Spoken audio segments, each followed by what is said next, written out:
Yeah. Okay. Right.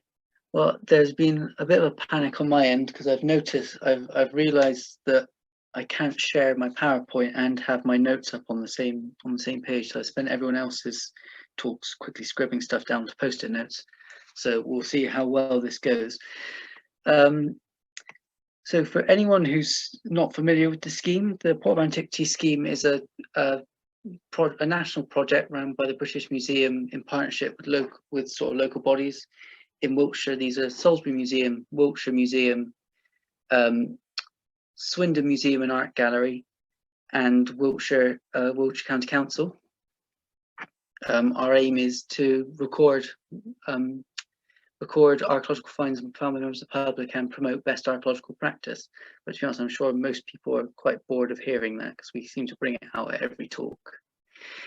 Here is a plot for the archaeological for all the PAS records made in 2019. It was just over, I think, sort of somewhere in the sort of low 2000s we recorded last year. And to be honest, looking at the plot, I actually think it was quite a good year for actually highlighting potentially some of the issues with PAS data.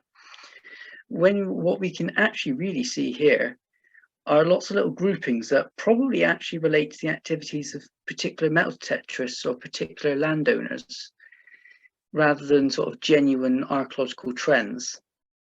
My particular favourite one is that the A354 shows up lovely on this distribution map. So it's something to bear in mind whenever we sort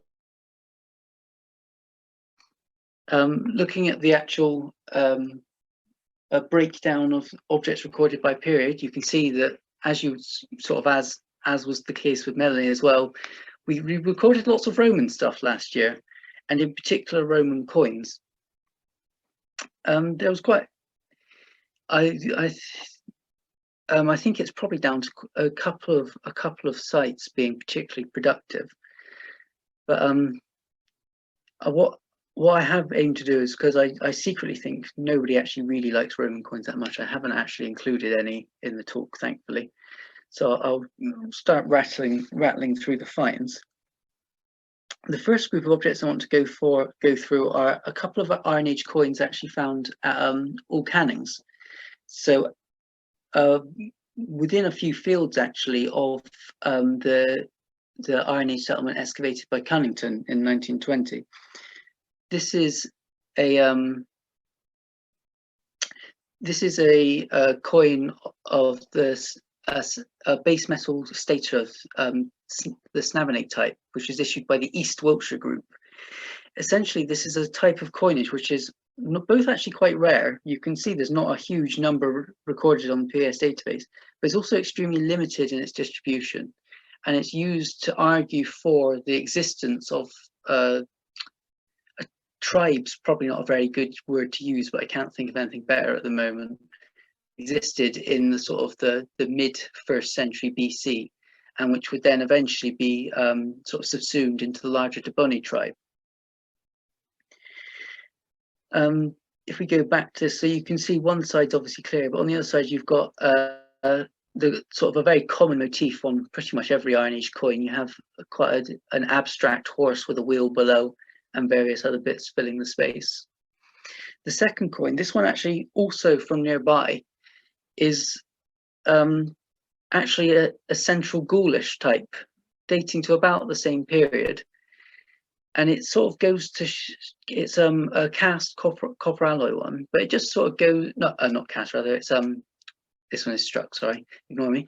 But it sort of goes to show the importance that All Cannings must have had in its sort of environment at the time.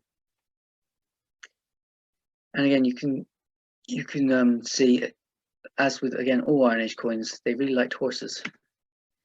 The last coin I'm going to talk about is actually a new type recorded through the PAS database last year, which is a coin issued by Sagram at Shaftesbury for the Earls of Gloucester. Obviously, everyone's probably familiar with the anarchy, where the warring between Stephen and Matilda over the English throne in the early 12th century sort of led to a complete breakdown of law and order, and led to sort of local lords sort of issuing their own coinage. And this one was issued in Shaftesbury in Dorset, and made it all the way to Downton near Salisbury before it ended up in the ground. Like I said, this is actually a new type known. It's a new type known for the Earls of Gloucester, although it was previously known for other sort of regional lords. I think there's a type issued in Anjou as well, and I think it's actually known from the Salisbury Mint too. Sticking with the medieval period, this sort of weird octopus monstrosity thing is what happens when the sort of later medieval trend for displaying your heraldic symbols. This is the essentially sort of during the reign of Edward I, during his Scottish campaigns, it became quite fashionable for lords and sort of knights to display both their own colours, but primarily actually probably the heraldry of those who they were sort of affiliated with and were in support of. And that was a trend that carried on into sort of the 14th and 15th centuries. And this is actually a horse harness fitting covered in miniature horse harness pendants. And it's probably the trend at its silliest, really. So it would have been worn like that on the horse's sort of setup. And each little shield and pendant has a miniature heraldic device enameled into it, probably originally in red enamel. You can see at the top there's one with little lozenges, and the one that you can just about see on its side, on the right hand side view, is a lion rampant. Obviously these are quite generic, so it's debatable whether or not it's going to be actual heraldry or whether it's just pseudo heraldry, but interesting nonetheless, and quite a rare object. There's one similar one in the collections of Salisbury Museum, and it's published in the medieval catalogue, but it's a less elaborate version of a similar sort of thing. So going back to Melanie's favourite hill fort, this gorge, although not actually found from Oldbury, it can be compared. It can be compared to one from Oldbury. It dates to, this one was found in Hillmarton, so actually in that same neck of the woods, and it dates to somewhere between in the later sort of Bronze Age, so sometime after sort of 1500 BC. And it's probably a socketed woodworking tool, so like a gouge or chisel. The next one is a Paleolithic, a lower Paleolithic hand axe from Hewish, again in North Wiltshire. This is one of the ones that I sort of always have to quickly double take on, because it looks suspiciously like it might be suspiciously like it's just a awkwardly shaped rock. But when you have it in person, you can see it's quite clearly been sort of worked on both faces into this shape, although there's quite a lot of sort of hinged removals and quite a lot of cortex remaining as well, sort of suggesting that obviously it wasn't knapped with much skill, but to think that sort of it's not every day something over sort of 40,000 years old is reported. Sort of the last sort of one in this little section I'm going to rattle through is this Neolithic axe from Breme. This one I believe was actually found while someone was digging foundations, so a bit curious that it potentially was maybe even was it actually sort of in situ, unfortunately. But this one's quite interesting because, as you can see, it's actually really rather small, and it's got this rather sort of drooping profile. And that's probably due to its wear. If you sort of look closely at the cutting edge, you can see that one side in particular sort of cuts inward more. And that appears to be where that section of the blade has been resharpened. And you can also see quite a few sort of removals taken in from the sides, and although it doesn't show up very clearly in the images, there are also sort of clear facets on the different faces, which all suggests that the blades, the axe head, had actually seen quite a lot of use and had actually been quite substantially reworked before eventually being deposited or lost, however it ended up in the archaeological record. This next group, I'm actually cheating slightly. This one came from just over the border in Hampshire, but it's nice and interesting, and it's one of the ones where we get to do a bit of extra work, so I wanted to show it off. This is actually our Moroccan Axe Heads. So this is a very, very early Iron Age form of axe produced in the north of France. These are produced in absolutely huge numbers and are quite often found deposited in sort of their hundreds and thousands. This one was quite interesting because it was actually one of a number. It was one of a number alongside these two small fragments. But what's particularly interesting about this one is that it was actually stuffed full of fragments of other Moroccan axe heads. So you see all these within the actual socket of the chisel.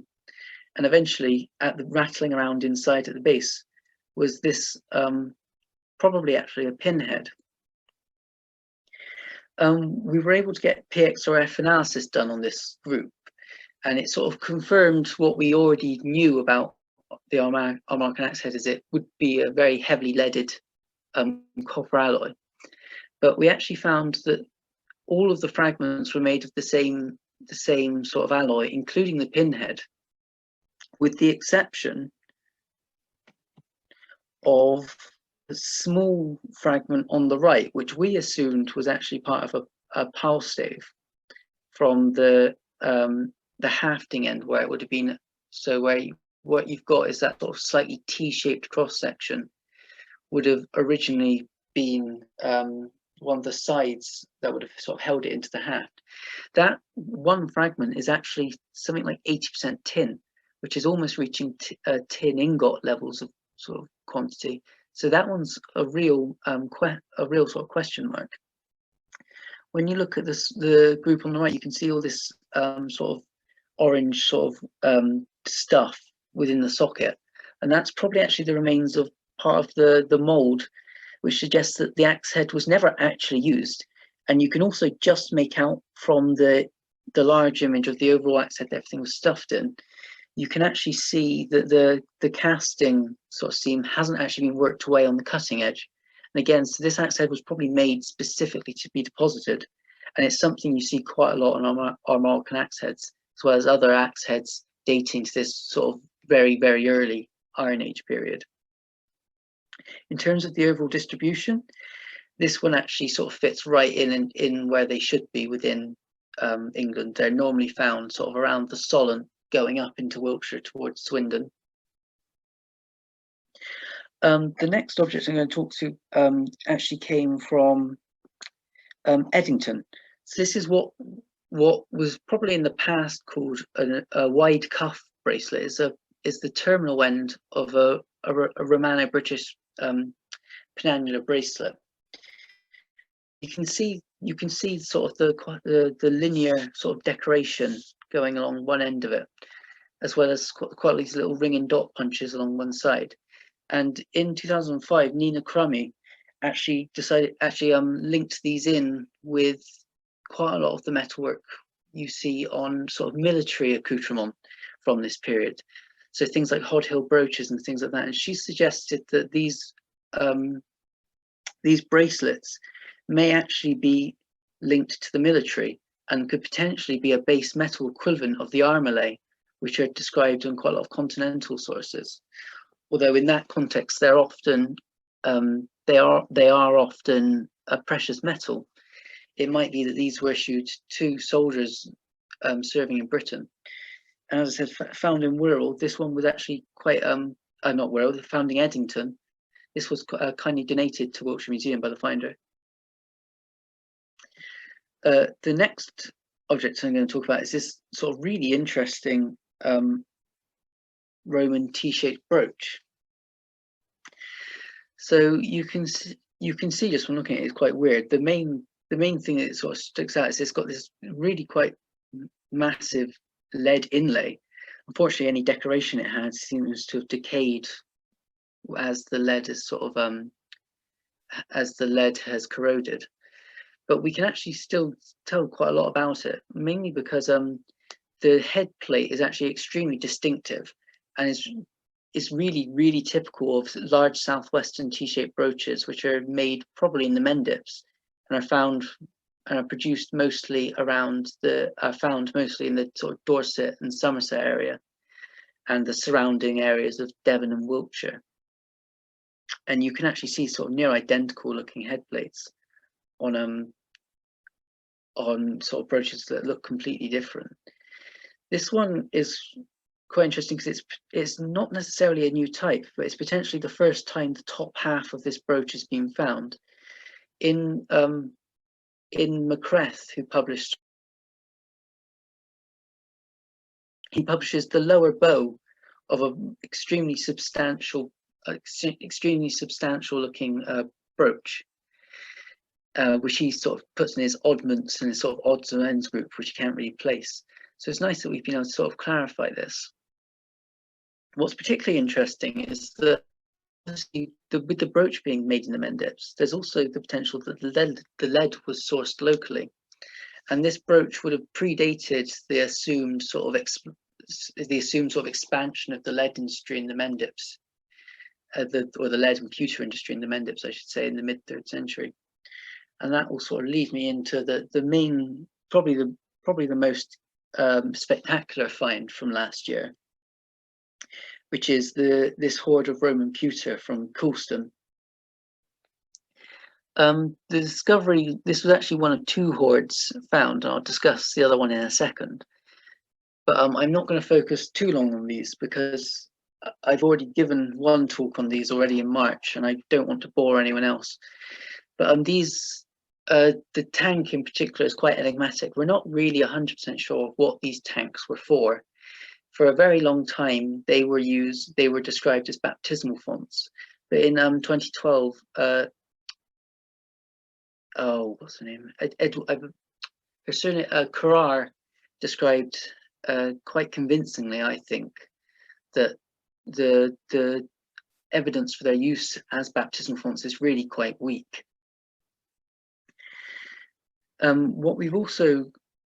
We were actually able to get PXRF analysis done on this hoard, and it was quite interesting because you can sort of see this entire group. But we've got the big tank was actually made of an alloy which is 95%, sort of 95-ish% lead.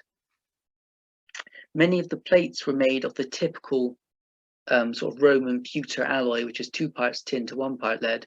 But you actually can see you've got this sort of small bowl here and this sort of paper plate like bowl here.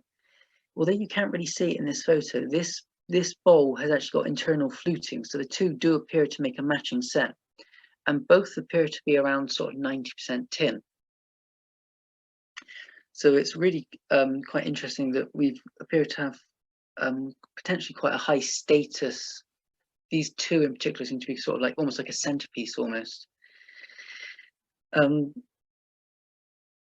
general, Roman pewter is quite poorly dated because it's quite often found in hoards away from outside of sort of proper archaeological associations. In this case, as you can see from this hoard was actually found at a depth of about 3 foot, so it was quite clearly going to have been in situ. But unfortunately, we haven't been able to carry out any further sort of research onto any sort of archaeological survey or anything on the site. Fortunately, though, not far away, we do know we do know of a pre-existing sort of Roman building within a couple of fields almost. And this was a site which came to interest because some tesserae fragments and lots of Roman pottery were starting to turn up, and the Royal Commission, Royal Commission on Historic Monuments, actually did a series of geophysical surveys on the site, and this is the they did a number of methods. This is the one where it shows up most clearly, but you've quite clearly got a nice apsidal building, and you've also more pewter fragments coming up. So potentially the two could be related, or it could be evidence of sort of further Roman activity in the area. The second pewter hoard came in significantly worse condition. These are the sort of what the average fragment in it looks like. Thankfully, there were a couple of more diagnostic pieces, so we can tell this one came from Hillmarton, again in North County, and we can tell there's probably about 13 or 14 vessels, a mix of plates and bowls, and the finder actually found them again in situ. These were found on a commercial metal detecting rally. And the finder described how they were actually all arranged sort of stacked face down in two piles, with one large plate on top, which the finder thought was this one. And if you actually, obviously you can see it in this photo, but on an oblique angle, you can actually see an engraved equal-armed cross within the foot ring on this one, and this would have been deposited facing upwards. And although I don't want to try and claim that there's a link to Christianity here, you would have thought that this is the only decorated vessel in the group. So it seems quite clear that this was a deliberate act, that the decoration was still visible when deposited. And again, unfortunately, we weren't able to carry out any sort of further archaeological survey at this site either. Like I said, I don't want to focus too long on these Roman pewter vessels. As I said, I've already given one talk, but this group actually led into an ongoing research project re-examining the corpus of Roman British pewter in Wiltshire, because it ended up unveiling there's the vast majority of the material from Wiltshire has actually been either extremely poorly published or not published at all. And over the course of sort of looking for further examples, I was able to identify about 29 to 30 sites and upwards of 80 pewter vessels. And the last major study the last sort of national study on Roman pewter only actually lists 6 sites in Wiltshire. So the vast majority of the material in Wiltshire is actually largely unknown and completely unused. And this has led to sort of things like the Blagan, a hoard of pewter found with Blagan Hill, the sort of obviously the sort of famous precious metal and gold and precious metal and coin hoard, which was actually on display in the museum, was actually found. So for the first time, this group will actually be properly described. And this is my sort of terrible sketch of the group. I said I don't want to focus too long on it, but I do just want to draw attention to one site that has sort of came to light from it, and that's a group of vessels from Netheravon. This is not the Netheravon Roman villa, but this is the Roman rural settlement just to the south of that, actually close, pretty much straddling the border of Netheravon and Figaldene. This group actually contains around 13 or so vessels. It was discovered by a farmer in the 90s as he sort of found the vessels coming up as he ploughed the field. And in addition to these 13 vessels, the most complete of which is sort of the one on the right there, we also got this small lead alloy ingot. So fortunately, this field has actually been sort of known to archaeologists for quite a while, and it's actually been excavated twice by Wessex Archaeology in the 1990s as part of when they were laying gas and water pipes. And these pipes, all this archaeological research has revealed a site which is probably occupied from the Iron Age through to the end of the Romano-British period. And it's probably the basis is an Iron Age enclosure, which would sort of be filled in the early Roman period. The period that we're interested in, the late Roman period, is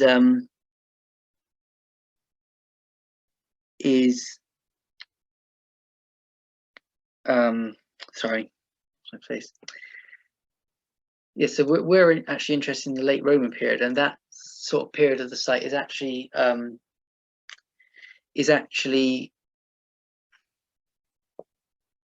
characterized by a series of burials, that many of which seem to have been deposited in coffins, most of which come with hobnails, and several which actually cut through features associated with the actual settlement. Things like one cuts through a corn drying iron, a corn dryer, for example. So what appears to happen is that the actual settlement either shrinks or relocates, and part of it is then used as a cemetery. Quite sort of excruciatingly, judging by the map, because thankfully the farmer actually kept maps of where he found everything, the actual concentration of the finds appears to be right here, directly in between the two trenches dug by Wessex archaeology, as is always the way. But it's really tempting to associate the main group of vessels with this period of sort of period of burials. We can actually see one of the burials was actually an individual buried with his dog's tail, and the rest of the dog was in the fill above him. And it would be quite Wessex archaeology also noted that the stratigraphy on this sort of end of the field was actually really quite truncated by the plough action, so it almost be expected that the plates had been disturbed. It seems the number of plates seems far too high for it to have been to be an assemblage from the settlement. There's 13 vessels, and pewter vessels in general are quite rare, so it does seem to be there is a hoard, and potentially associated with this period of burials at the very end of the Roman period. But the reason I sort of bring this up is the question over whether or not the ingot's actually associated with this group of vessels, and I'm increasingly thinking probably not. Another thing that's come up from this Netheravon site was actually a pair of iron balance arms, and literally hundreds of lead weights. So it seems that I think it seems likely that the lead ingot can be associated potentially with this activity, where they're potentially actually doing some small scale lead working on site, which was actually what's thought to have been the case with many late Roman settlement sites, adopting sort of some small scale sort of lead working on the side to sort of as part of their economy. And it's a trend that sort of starts in the sort of the later third, but really sort of accelerates into the 4th century, and especially as you get closer to the 5th. Why I'm focusing on this ingot is that we've actually had another reported from Bower Chalk in the south of the county. Unfortunately, it was the actual ingot itself was actually too big to get into the frame with one of my scales. So it actually weighs it's over 5 kilograms in weight, and is about the size of sort of like a smallish dinner plate. And what's really interesting about this ingot is that we were able to get more PXRF analysis done on this one, and it's demonstrated that it's got a composition of 2 parts tin to 1 part lead, which, as you might remember, is the fairly standard alloy used for late Roman vessels. So potentially this could be evidence of recycling happening on site. We're fairly confident that this ingot is Roman because it's found in an area with huge quantities of Roman material, with Roman coins dating right up until the turn of the 5th century, suggesting that the site was occupied until the end of the Roman period. So it's really sort of the sort of site where we might expect to find this sort of activity too. What makes this ingot particularly interesting is that Roman lead working evidence is actually really quite Roman sort of pewter working evidence is really quite rare in Wiltshire. We have a pair of moulds from the Westbury Ironworks in the collections of the Wiltshire Museum. We have a number of moulds found at Nettleton, excavated by Wedlake. And other than that, we have a single ingot from Canessio, excavated by Cunnington from a well in a late Roman context, although she doesn't really describe the actual ingot itself. And as far as I can tell, it's not actually, it wasn't retained. We have another ingot from Pitt and Farley. This is another metal detecting find, but in this case we have there's no actual precise find spot, and the record itself mentions mostly medieval and post-medieval finds in the area, so it's perhaps not Roman. So it leaves only really, it means that this is one of only sort of 3 sort of substantial ingots from the county in a secure late Roman context. For this reason, it actually led to us getting some geophysics done on the site. Obviously, not just the ingot, but as well as the quantity of other Roman material we're getting. And first of all, you might notice that we have a series of surprise barrows at the top of the field that we weren't expecting to find at all, which is of course interesting in of itself. But you can also see we've got both an enclosure which respects the barrow ditch, or appears to.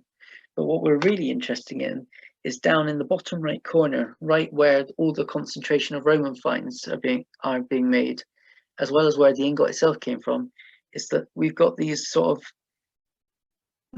strange sort of squiggly rectangular feature, which we are hoping will potentially be a Roman building. Obviously, this is a mag survey, so we're hoping to get resistivity done in the near future, and that will potentially provide some more insight into it. But obviously, with the weather taking a turn for the worse, it might not be getting done this side of the new year. But hopefully, this will prove to be quite an interesting site. And yeah, thank you for listening.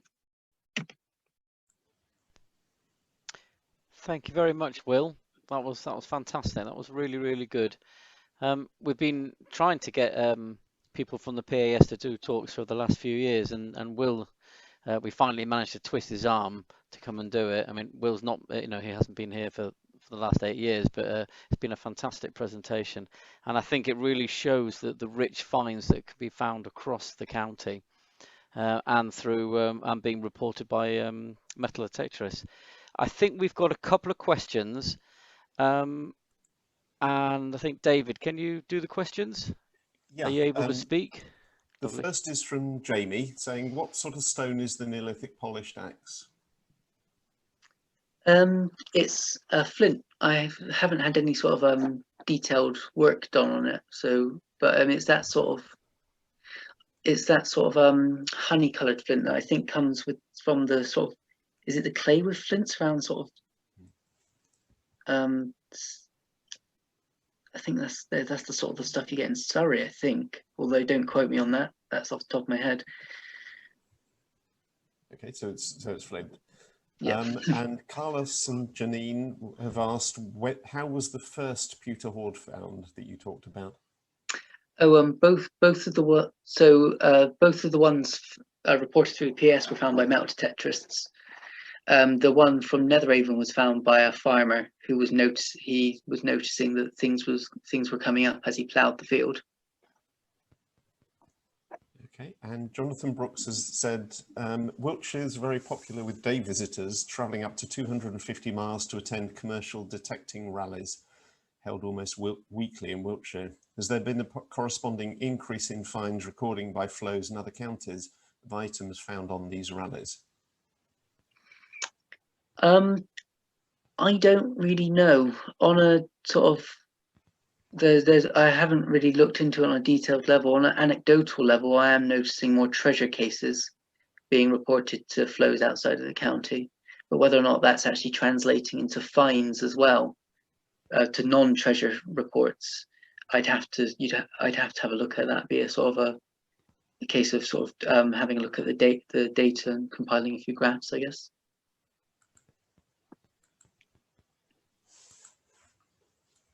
Okay, any other questions?